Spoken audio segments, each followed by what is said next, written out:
থাকি, আমরা সবাই পিছনে থাকি।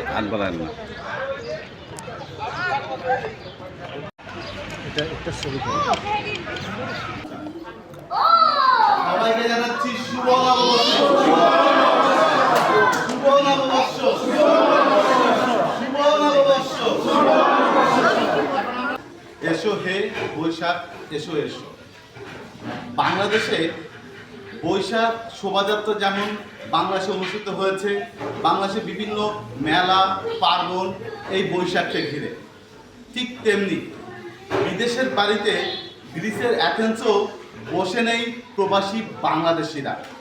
তারাও বৈশাখের আনন্দে মেতে উঠেছে বৈশাখের যে সংস্কৃতি, যে বাংলাদেশের যে ঐতিহ্য এবং যে খাবারগুলো থাকে, বিশেষ করে পান্তা ইলিশ এবং অন্যান্য মিষ্টিয়ান্ন, সেই বিষয়ে তারা পিছিয়ে নেই।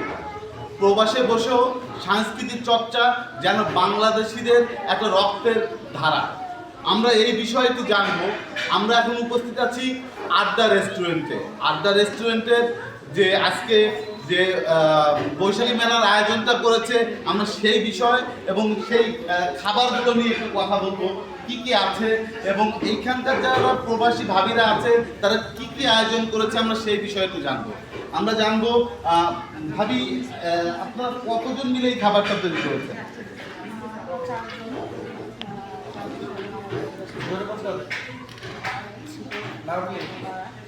আমরা অংশগ্রহণ করেছি।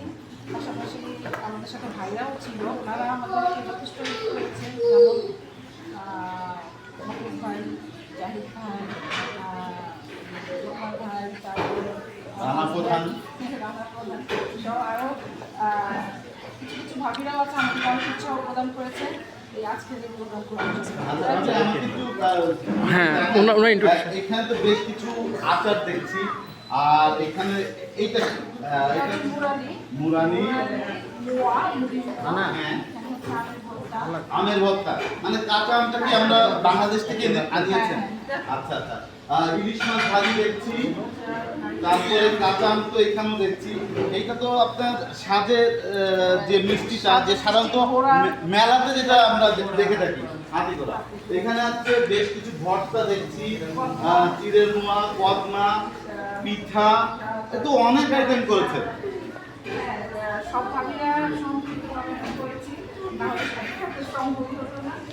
সব ভাবিদের আজকে এই প্রোগ্রামে এসে আমাদেরকে উৎসাহিত করার জন্য এবং ভাইদেরকেও আমাদেরকে উৎসাহিত করার জন্য অনেক ধন্যবাদ। আসলে আমাদের প্রোগ্রামের মূল লক্ষ্য হচ্ছে যে বাচ্চাদের, আমাদের যে বাচ্চারা হয়তো দেশের সংস্কৃতি যে ভুলে যাচ্ছে বা এ সম্পর্কে অজ্ঞ হয়ে যাচ্ছে, এই জন্য আমাদের আসছে।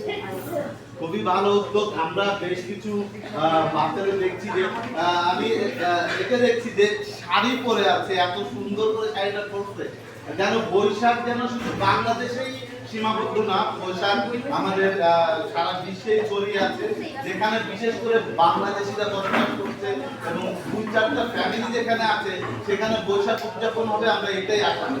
আমরা তারপরও আমরা জানবো যারা বিশেষ করে এই আয়োজনটার সাথে সম্পৃক্ত।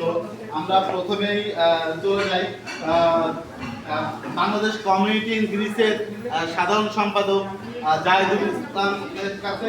জাহিদ ভাই, এই যে আয়োজনটা দেখতেছেন এবং এত সুন্দর আয়োজন ভাবিরা করছে এবং আপনিও আসলেন, আপনার কেমন লাগছে যে বাংলাদেশের যে বৈশাখের যে উদযাপন এবং গ্রিসে এসে এই যে উদযাপনটা দেখছেন, এটা কেমন লাগছে?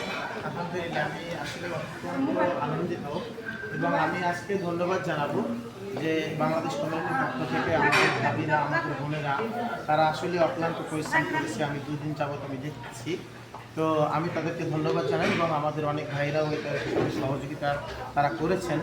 তো আসলে এটা খুবই ভালো লাগতেছে যে আপনি জানেন যে বাংলাদেশে আমাদের বর্তমান নববর্ষের যে সবার সকলকে শুভেচ্ছা এবং 1433 সাল আজকে শুরু হয়েছে। তো এই জন্য নববর্ষের সকলকে দেশে বিদেশে এবং যত সকল প্রবাসী বাংলাদেশি ভাইদেরকে বোনদেরকে সকলকে নববর্ষের শুভেচ্ছা। এবং আমরা মনে করি যে আমরা ভবিষ্যতে আরও চেষ্টা করব যে এরকম আয়োজন যাতে হয় সে ব্যাপারে ইনশাল্লাহ আমাদের সহযোগিতা থাকবে। আর বিশেষ করে আবারও আমি ধন্যবাদ জানাই আমার ভাবিরা বা আমার বোনেরা বা যারা আরও অনেক সোনামণিরা এখানে উপস্থিত আছেন। তো আজকে আমার খুবই আনন্দ লাগতেছে যে আমিও আসলে এসেছি আমার বাচ্চাদেরকে নিয়ে এবং আপনার ভাবিও আসতেছে এবং সকলকে আমি আমার বাংলাদেশ কমিটির পক্ষ থেকে আন্তরিকভাবে আমার অন্তঃস্থল থেকে আমি ধন্যবাদ জানাই। ধন্যবাদ সবাইকে। ধন্যবাদ আপনাকে। দর্শক, আমরা আরেকজনের কাছে যাব, আরেকজন বিশিষ্ট মানুষ, গ্রিস বিএনপির সাবেক সভাপতি জনাব মোখলেসুর রহমানের কাছে। মোখলেস ভাই, আপনার কাছে আমার অন্য ধরনের একটা প্রশ্ন, সেটা হচ্ছে কি, এই যে বাচ্চারা এত সুন্দর করে সেজেছে, শাড়ি পরেছে এবং এরকম একটা অনুষ্ঠানে তারা যে সম্পৃক্ততা, তাদের আপনি কি মনে করেন যে বাংলাদেশের যে সাংস্কৃতিক বিকাশ পাবে এখানে? শুরুতেই আজকে আমাদের জার্নালিস্ট প্রদীপ দাকে আন্তরিকভাবে আমার গ্রিস জাতীয়তাবাদী দল এবং আমার ব্যক্তিগত পক্ষ থেকে আমি ধন্যবাদ জানাচ্ছি। আজকে আপনি আমাদের কচিকাচা শিশু কিশোরদেরকে দেখে উপলব্ধি করতে পারতেছেন একটু বাংলাদেশে আমরা দাঁড়িয়ে আছি। নববর্ষ মানিয়ে নতুন আঙ্গিকে নতুন উদ্দীপনা নিয়ে আমাদের মাঝে প্রতি বৎসর করে আসে। আমি শুরুতেই এই কথাটুকু বলতে চাই, আজকে সুদূর গ্রিসে ঐতিহাসিক সক্রেটিস প্লেটো অ্যারিস্টটলের দেশে আমাদের যে মূল কৃষ্টি কালচার, আমাদের যে পহেলা বৈশাখ, এই পহেলা বৈশাখ গ্রিসের মতো পাঠকদের দেশে আমরা আজকে আমাদের কিছু ভাবি বলতে আমার সহধর্মিনী ফারজানা শেলি, আমাদের রানা ভাবি সুমি, তারপরে আমাদের অ্যাসালাম নিকু সহধর্মিনী সুমি, তারপরে কালাম ভাবির সীমা। তো বিশেষ করে এদের উদ্যোগ পাশাপাশি আরও কিছু ভাবিদের উদ্যোগ সহযোগিতা রয়েছে, আমাদের রানা ভাই, জাহিদ ভাই, সোয়ার, অনেকের সার্বিক সহযোগিতা রয়েছে। সার্বিক সহযোগিতা আসলে আমরা একটু বাংলাদেশে দাঁড়িয়ে শুধু এটুকু বলতে চাই, আপনি জানেন বর্তমান বাংলাদেশের প্রধানমন্ত্রী জনাব তারেক রহমান দেশে এবং বহির্বিশ্বে সকলকে নববর্ষের শুভেচ্ছা দিয়েছেন এবং নতুন আঙ্গিকে দেশকে এগিয়ে নিয়ে যাওয়ার জন্য তিনি আজকে কৃষিকাজ দেশবাসীকে কৃষক বাঁচতে বাংলাদেশ বাঁচতে এই স্লোগান নিয়ে তিনি আজকে সমগ্র বাংলাদেশের কৃষিকার্ড শুরু করেছেন। 22,000 কৃষিকার্ড আজকেই তিনি দিয়েছেন। তো তার সফলতা আমরা বাংলাদেশে দেখতে পাচ্ছি, সফলতা দেখতে পাচ্ছি।